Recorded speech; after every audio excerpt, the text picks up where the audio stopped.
आत्मा में ही रमण करते हैं, भगवान का ही भजन करते हैं।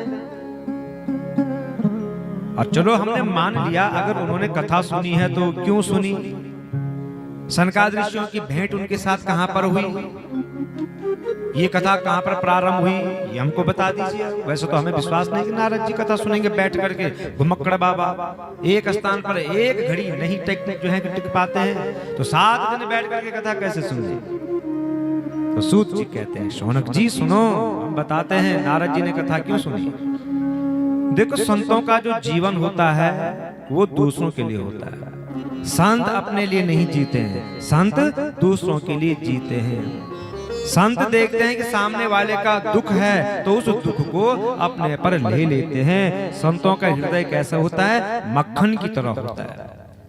बस ये है कि मक्खन को आग मिलती है तो मक्खन पिघल जाता है, और संत को दूसरे का दुख मिलता है तो संत पिघल जाते हैं। संत हृदया नवनीत समाना, संत हृदया नवनीत समाना, संत हृदया नवनीत समाना, संत हृदया नवनीत समाना।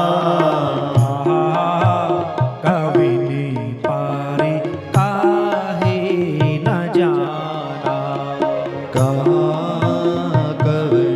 सर काहे न जाना।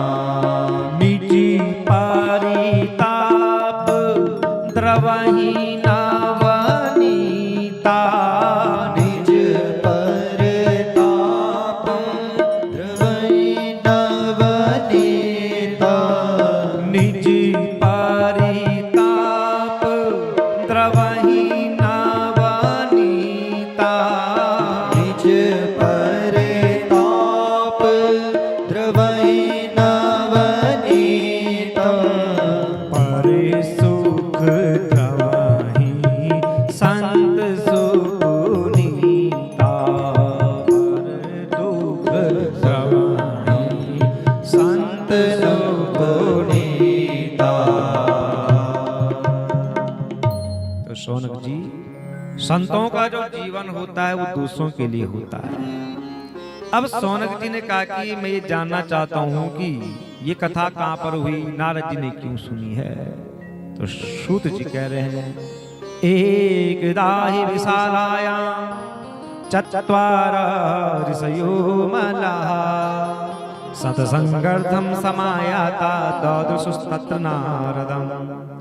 एक दिन की बात है, बद्रीनाथ में, बोलो बद्री विशाल भगवान की जय। बद्री विशाल में कौन जा रहे हैं, सनकादिक ऋषि, सनक, सनंदन, सनातन, सनत कुमार, ये ब्रह्मा जी के मानस पुत्र हैं। सबसे पहले यही आए। इच्छा हुई कि हम रोज ऐसे ही भ्रमण करते रहते हैं, प्रभु का ध्यान करते हैं, गुणानुवाद करते हैं, क्यों ना आज हम बद्री विशाल जाएं। वहां कोई संत मिल गया तो बैठ करके श्रोता बन जाएंगे, और श्रोता मिल गए तो बैठ करके संत बन जाएंगे, उनको ही हम कथा सुनाएंगे। जैसे ही बद्री विशाल में पहुंचे तो दृष्टि पड़ी नारद जी पर, बड़ी प्रसन्न हो गई कि चलो आज यहीं पर बैठ करके सत्संग करते हैं। अब जैसे ही नारद जी के समीप पहुंचे, देखा तो नारद जी उदास बैठे हुए हैं। ओहो, सनकादिक ने सोचा कि हम तो सोच रहे थे कि सत्संग होगा, पर लगता है कि अब यहाँ पर बाबा की व्यथा सुननी पड़ेगी। तो चारों भाई बोल पड़े, कथम ब्रह्मंदीन मुख कुतश्चिंता तुरो भवान, त्वरितम गम्यते कुत्र कुतश्चा गमनम तवा। ब्रह्मन, आपका मुख उदास क्यों है, आपको कौन सी चिंता सता रही है, कहां से आ रहे हैं आप, मुख मलिन क्यों है। इदानीम शून्य चित्तोऽसि गतवित्तो यथा जना, तवेदं मुक्त संगस्य नोचितं वद कारणम्।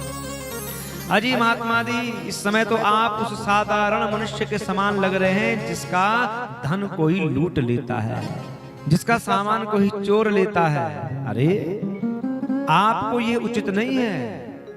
आप ज्ञानी हैं, आसक्ति रहित पुरुष हैं आप। ब्रह्मचारी हैं आपका कौन सा धन किसी ने चोर लिया है? अरे संतों का तो ऐसा धन होता है जिसे न कोई लूट सकता है न कोई चोर सकता है, केवल